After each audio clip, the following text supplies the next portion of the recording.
എന്റെ പൊന്നളിയ മുതലാളി നാട്ടിലേക്ക് താമസം മാറ്റുന്നെന്ന് വിചാരിച്ചപ്പോൾ ഈ ക്രിസ്മസ് പൂച്ചാണ്ടി ഒത്തിരി സന്തോഷിച്ചു. കാരണം സിറ്റിയിലെ മീനൊക്കെ കഴിച്ചു മടുത്തായിരുന്നു. നാട്ടിലെ മീനുകൾ ഇനി കുറച്ചുകാലം കഴിച്ചാലോ എന്ന് വിചാരിച്ചു. പിന്നെയല്ലേ അബദ്ധം മനസ്സിലായത്, പുള്ളിക്കാരൻ നാട്ടിൽ സ്ഥിരതാമസാക്കാനായിരുന്നു പ്ലാനെന്ന്. ഫുഡ് മാത്രം മാറിയെന്ന് വിചാരിച്ചപ്പോ ദേണ്ടടക്കണു ഫാഷനും മാറി. ഈ ഫാഷനുമായിട്ട് മീൻകട പോയാൽ മറ്റുള്ള പൂച്ചാണ്ടികൾ കളിയാക്കും. ഡോഗേഷന് ഒരു വശയിൽ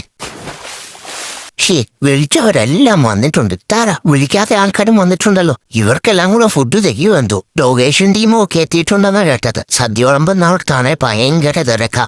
എന്തായാലും ഞാൻ ആദ്യത്തെ പന്തിക്ക് കയറിയിരുന്ന ഫുഡ് കഴിക്കും. ഇതിപ്പോ യാത്ര കുറഞ്ഞാനായല്ലോ. ഈ വണ്ടി പെട്രോൾ ആണോ ഡീസലാണോ എന്തോ. സമ്മാനമൊന്നും വേണ്ടായിരുന്നു, എന്നാലും കൊണ്ടുവന്നല്ലേ ഞാനേക്ക്.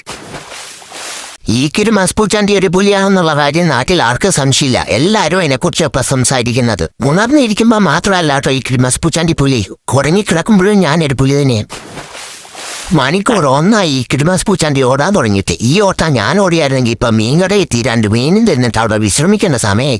കുറെ നേരമായി ഇതിന്റെ പുറകെ ഓടാൻ തുടങ്ങിയിട്ടുണ്ട്. അയിലെ മത്തിയും ചാളയൊക്കെ ഉണ്ട്. പക്ഷെ ഇത് കയ്യിൽ കിട്ടുന്നില്ലെന്ന് മാത്രം. എനിക്ക് കാര്യമായ സംശയം മീൻ വിറ്റ ആള് ശരിയല്ല, മുതലാളിയെ പറ്റിച്ചു. എന്റെ പൊന്നളിയാൻ, ഇന്നലെ മുതലാളി ഒരു കരിമീൻ വാങ്ങിച്ചുകൊണ്ട് വന്നായിരുന്നു. അത് ഞാൻ പിന്നെ കഴിക്കാലോ എന്ന് വിചാരിച്ച് ഇവിടെ എവിടെയോ വെച്ചായിരുന്നു. ഇപ്പൊ നോക്കുമ്പോ അത് കാണാനില്ലെന്നേ. ഈ ക്രിസ്മസ് പൂച്ചാണ്ടിക്ക് അങ്ങനെ മറവിയുള്ളതല്ല. പക്ഷെ ഇപ്പൊ ഒരു സംശയം, മീൻ ഇന്നലെയാണോ കിട്ടിയത് അതോ കഴിഞ്ഞ ആഴ്ചയാണോ കിട്ടിയതെന്നാണ്. മുതലാളിയുടെ ജീവിതത്തിലെ ഏറ്റവും പ്രധാനപ്പെട്ട ആളെന്ന് പറഞ്ഞാൽ അത് ഈ ക്രിസ്മസ് പൂച്ചാണ്ടിയാ. മുതലാളിക്ക് ഉണ്ണുമ്പോഴും ഉറങ്ങുമ്പോഴും ഒക്കെ ഈ ക്രിസ്മസ് പൂച്ചാണ്ടി അടിച്ചോണം.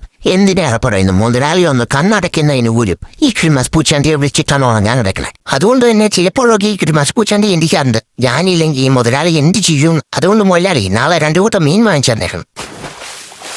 ഈ ബെഡ് വാങ്ങിച്ചപ്പോൾ മുതലാളി പറഞ്ഞായിരുന്നു ഇത് ക്രിസ്മസ് പൂച്ചാണ്ടിക്ക് മാത്രമുള്ള ബെഡാന്ന്. അളിയനുവാണെങ്കിൽ അളിയ മുതലാളിയോട് എന്ന് പറഞ്ഞ് പുതിയ ബെഡ് വാങ്ങിച്ചോ. ഈ ബെഡ് തരാൻ പറ്റൂല. പിന്നെ പ്രത്യേകം മുതലാളി പറഞ്ഞു ഈ ബെഡിന് 50% ഓഫ് ഇട്ടായിരുന്നത്. അപ്പൊ അളിയന് കിട്ടേണ്ട 50% ബെഡാണ് മുതലാളിയെ കടക്കാരി പറ്റിച്ചത്. അപ്പൊ എന്നാ ചെയ്യേണ്ടതെന്ന് വെച്ചാൽ അളിയൻ ഒന്നും നോക്കണ്ട, നേരെ ബെഡിന്റെ കടയിൽ ചെല്ലും. എന്നിട്ട് മുതലാളിയെ പറ്റിച്ച് 50% ബെഡ് അവർ അയിനി വാങ്ങിച്ചെടുത്ത്. അങ്ങനെയാണെങ്കിലേ അളിയനെ ഇവിടെ കിടക്കാൻ പറ്റൂ, അല്ലെങ്കിൽ കിടക്കാൻ പറ്റത്തില്ല. ഇപ്പൊ ഇവിടെ കിടക്കുന്ന 50% ബെഡ് എന്ന് പറഞ്ഞാൽ അത് ക്രിസ്മസ് പൂച്ചാണ്ടിയുടെ ബെഡാ. പിന്നെ ക്രിസ്മസ് പൂച്ചാണ്ടിയെ സപ്പോർട്ട് ചെയ്യാൻ ആരും മറക്കണ്ട.